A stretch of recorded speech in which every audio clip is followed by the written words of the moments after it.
In this lesson, I will show you how to create a chamfer inside the sketch. I will activate the chamfer by pressing S key. Then I will go to this drop down menu. From here I can get it, or from this sketch tab I can activate it. Inside this chamfer option there are two different types, angle distance and distance distance. First I will work with angle distance. For this angle distance I have to put distance and angle. So for distance I will put 10 and for angle I will put 45.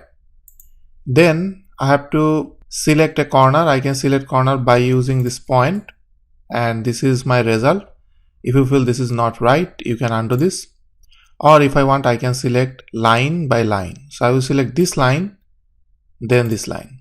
This will also create like this. I will undo this. Now I will put 30, enter. Now I will select this line and then this line.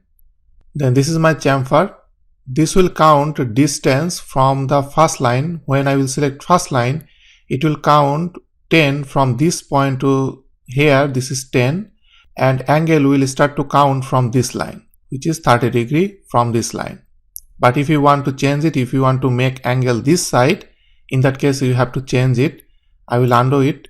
In that case I have to select this line because I want to make a angle from this line. So this is my first line, and this 10 will start to count from here to up to here.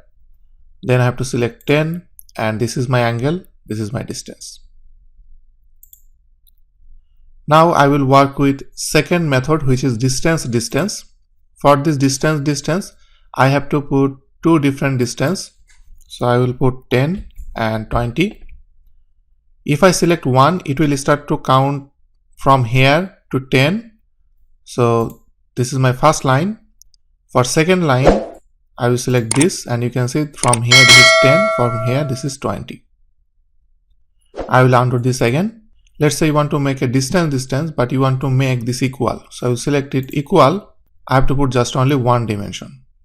I can select point or line by line. I will select point because I want to put equal distance, so it does not matter which line you are selecting first. So I will select point, and this is 10, 10.